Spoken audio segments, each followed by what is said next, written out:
AI in Action is brought to you by Alldus International, covering your business's staffing, consulting, and networking needs. Our host brings you the leading minds in AI, sharing their story, their success, and their advice. Focusing on fast-tracking you to the top, AI in Action cuts through the hype to help you kickstart your data science career. To listen to the latest AI in Action podcast, head over to www.alldus.com/podcast or subscribe via iTunes, Stitcher, or Google Podcasts. Good afternoon and welcome to another edition of the Alldus podcast. I'm your host, Ben Sparks, and today we are continuing with our ServiceNow series, interviewing some of the best and brightest leaders and talent from across the ecosystem. Today, we're lucky to host David Arbour. David currently holds the position of Service Delivery Manager at GlideFast Consulting, who are an Elite ServiceNow Partner. His role, which he will touch on more about later on, is very client-focused, technically driven, and also he leads a team. David has grown through the ranks as a leader and he started his career in the US Army. David has kindly offered to support our mentorship track and look at paying some of his experience forward. In this conversation, David will talk to us about his role, background, and how he got into ServiceNow, why ServiceNow in his view is a dominant player, top tips for project work and implementations, and why he moved into a leadership role and some of the learns that he's had on that journey as well. So David, welcome to the show. Thank you for having me, Ben. Nice. So David, look, I appreciate you give. A lot of people probably know who GlideFast are, but for our listeners that haven't been on LinkedIn recently, do you mind giving us an overview of GlideFast and the business, please? Yeah. So like you said, GlideFast is a ServiceNow Elite partner. And it is an amazing place to work. I can honestly say I've never been part of a team so eager to help others. And so, one of the great things about GlideFast is that when a customer hires GlideFast for an implementation or some other project or engagement, they don't just get, one team, or one project team, they get an entire company that has their back and is there for, to pull for information, technical information, and the whatnot. It's got such a great culture at GlideFast. The expectation there is that every employee, whether it's the CEO or a brand new consultant, is going to be treated exactly the same way. We do have a hierarchy and levels of management like any other company, but the consensus among the team is that we're all equal and everything we do is important. So it's hands down the best company I've ever worked for. I just can't say too many good things about GlideFast. And it's the best professional decision I ever made in my life was to go work for GlideFast. Awesome. And that's really good, strong core values there. So let's talk about yourself. Talk to me about your background, and I'm really interested in how your career has sort of taken you to this point. Yeah, so the path that led me to where I am today is a bit convoluted. So I'll just summarize this the best I can. I spent 4 years in the Army right out of high school. And I was in Germany for nearly the entire 4 years. And I was a logistics specialist, so very, very far from tech. Once I was done with my time in the military, I came back home, which is in Louisiana, right outside of New Orleans, and I attended university here. And that plan at that time was actually to go to medical school. While in school, I was also working to extend my military career path, was working in logistics, working in a warehouse while in school.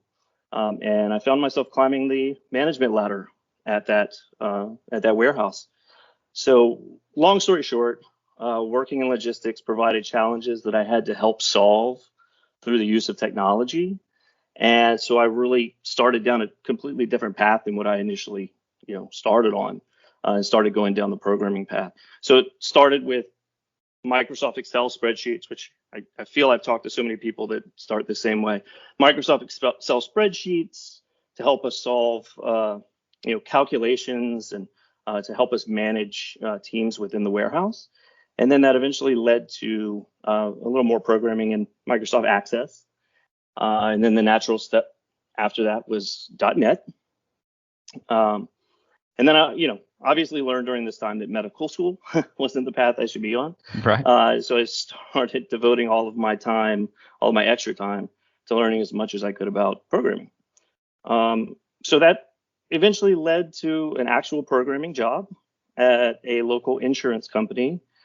And that, I stayed there for a while and just sort of learned the ropes as a beginning programmer, junior programmer. And then I moved up to a home healthcare company as well, a national home healthcare company in Louisiana.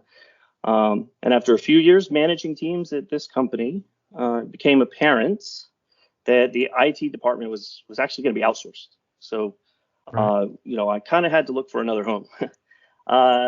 So at that time, I actually had a friend that I used to work with at that home healthcare company that happened to be at another company that was starting on the ServiceNow platform. They had it for about a year. And so that's how I got introduced to ServiceNow. I started this other company and absolutely fell in love with ServiceNow right away. And I have devoted all of my time since then to implementing ServiceNow and working with customers, to provide their needs.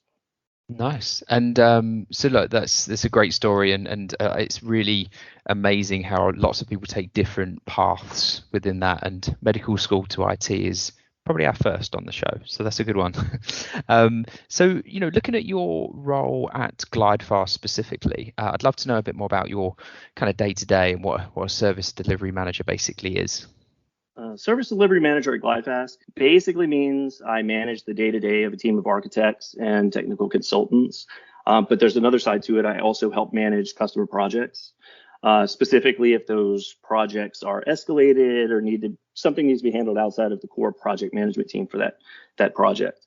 And prior to being a service delivery manager, I was also held the role of senior architect at GlideFast. So lots of design, lots of technical knowledge across the entire platform. So I still fulfill all of my senior architect duties as well as my service delivery manager duties. So it was more of an additive to my job rather than a completely new role. Nice. Keeps you busy then for sure. And you touched on it earlier, but everybody has a different story with like how they got into ServiceNow. So how did you pick ServiceNow as the platform to build a career on? Yeah, again, I mean, as I mentioned before, I basically stumbled on it, right? I had never heard of ServiceNow before until I was introduced to it, and had worked with some more antiquated service delivery or service management applications, to say. Mm-hmm. So whenever I was introduced to ServiceNow, I quickly realized how powerful it was, especially being in the cloud and just how agile it was. So yeah, it didn't take long for me to devote myself at that point. But yeah, I really walked in not knowing anything about it. Nice. And well, you've grown sort of through a few different companies in your career, and we mentioned before you've landed at GlideFast. From a employee perspective, what are the things that do stand out for you about GlideFast as an organization? Oh, I mean, the top GlideFast is family. This has been home ever since I started here, and it has it's been a different work experience than anything I've ever experienced. So, I work with the most talented people in the ServiceNow space, hands down. The amount of knowledge that this team has and the amount of knowledge that they readily share is just mind-blowing. And then, I have the opportunity to work with the greatest leadership team in the world, if you ask me. It's just an amazing team. I have 100% confidence in our team, which goes a long way when it comes to really feeling fulfilled in your career. Awesome. And so back to the platform. Look, we there's a lot of press out there with ServiceNow, and I'm really interested in. Obviously, it's a dominant player, right? And what is it about the platform that, in your opinion, that makes it a dominant player in the marketplace at the moment? Right. Well, ServiceNow is and always has been obviously a leader in the enterprise service management space. But I think what really sets it apart is its investment over the years in AI and machine learning technologies that have put them in the position they're in now. So to really be a true leader in innovation. One of the things that we say at GlideFast, or one of the things that we have on some stickers that we pass around GlideFast is innovate or die. And so obviously innovation is not only the core of ServiceNow, it's also the core of GlideFast as well. Nice. And we mentioned before some of your, or quite a big portion of your role is kind of front and center on these implementations, etc. I'd love to know if you can share some examples of where ServiceNow has brought sort of true value to customers and maybe some of the learns that you had along the way there. Oh, sure. Yeah, so many. But I'll give a couple examples. So I recently helped, it was a project for actually a top 5 national hospital in the US, so one of the top 5 hospitals. And they wanted a custom integration that allowed them to transfer incidents back and forth between 2 other hospital systems, which all work together. So all 3 hospitals, they're all ServiceNow customers. They all have different ServiceNow instances, yet all 3 use a shared implementation of Epic. So the implementation helped the hospitals provide a more consistent user experience for their Epic users.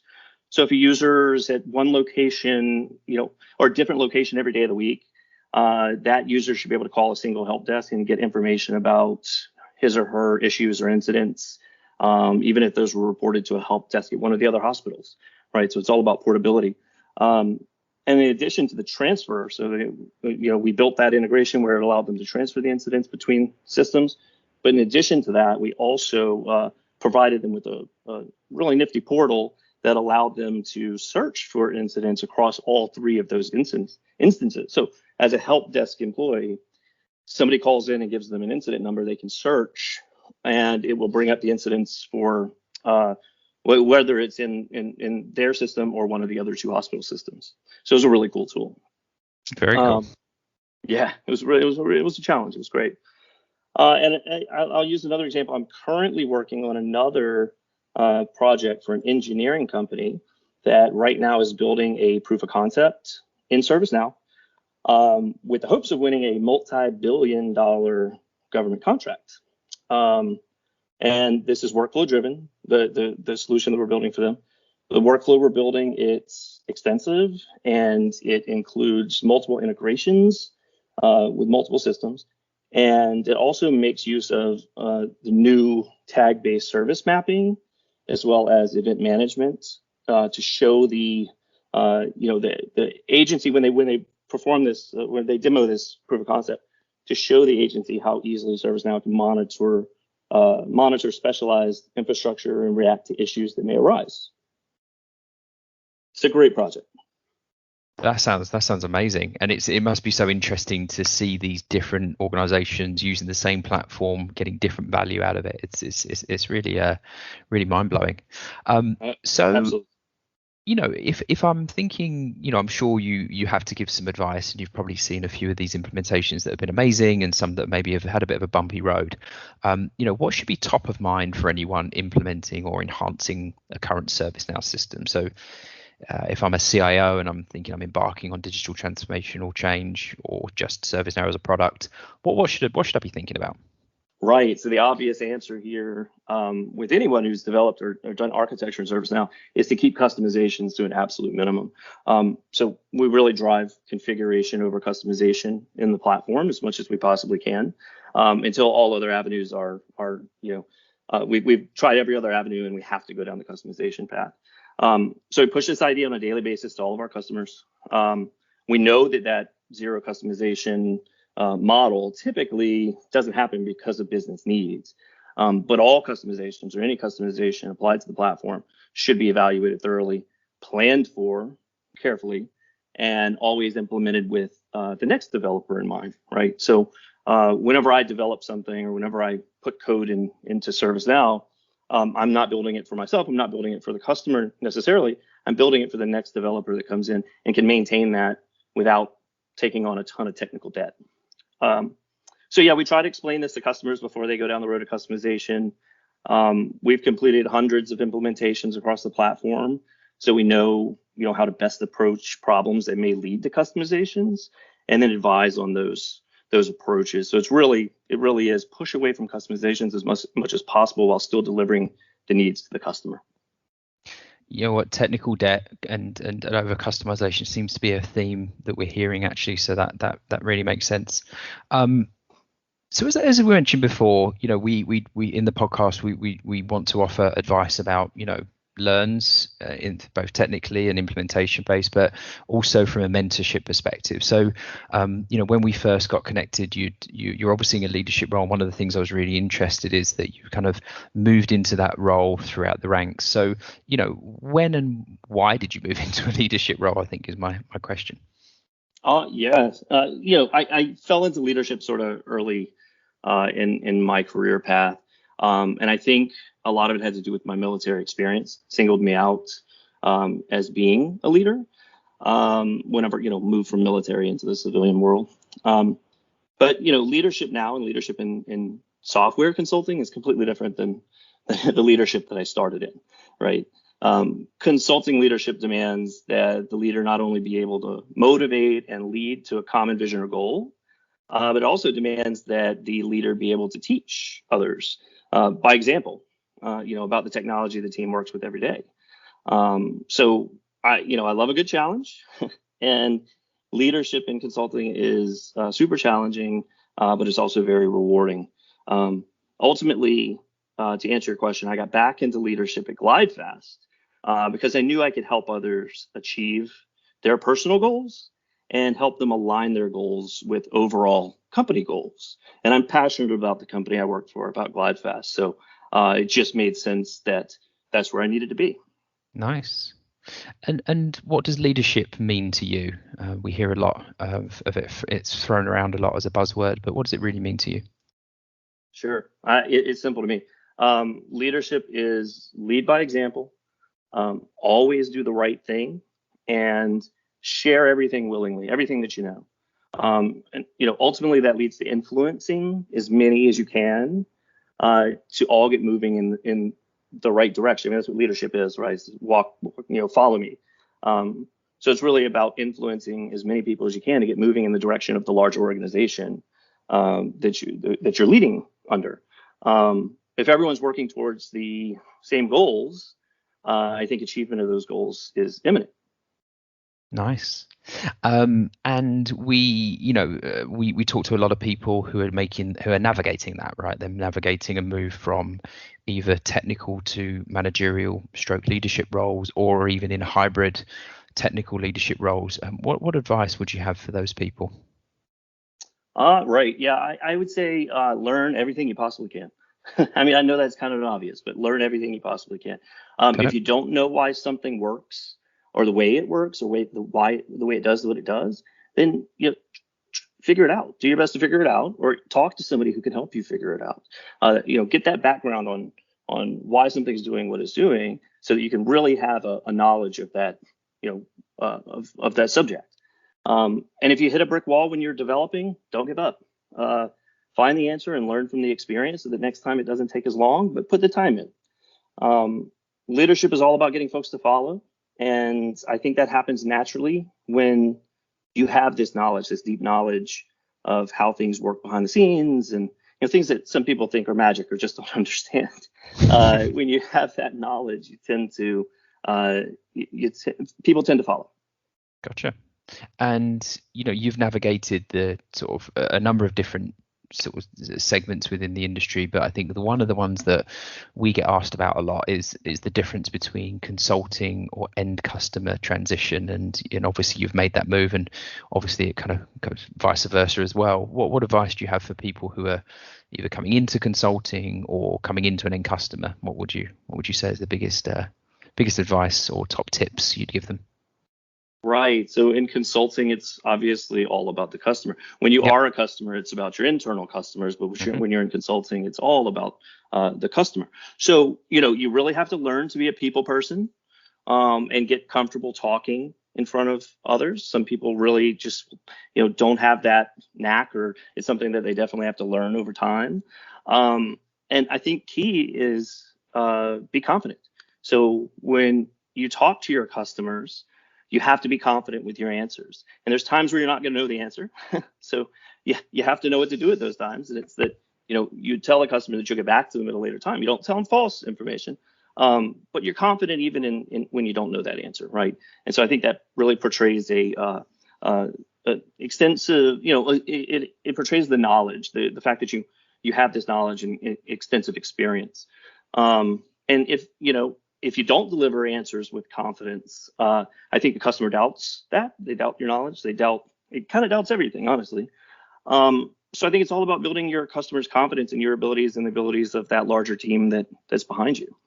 Nice, excellent. And I can definitely feel like I've been in a few of those situations myself, so that makes sense.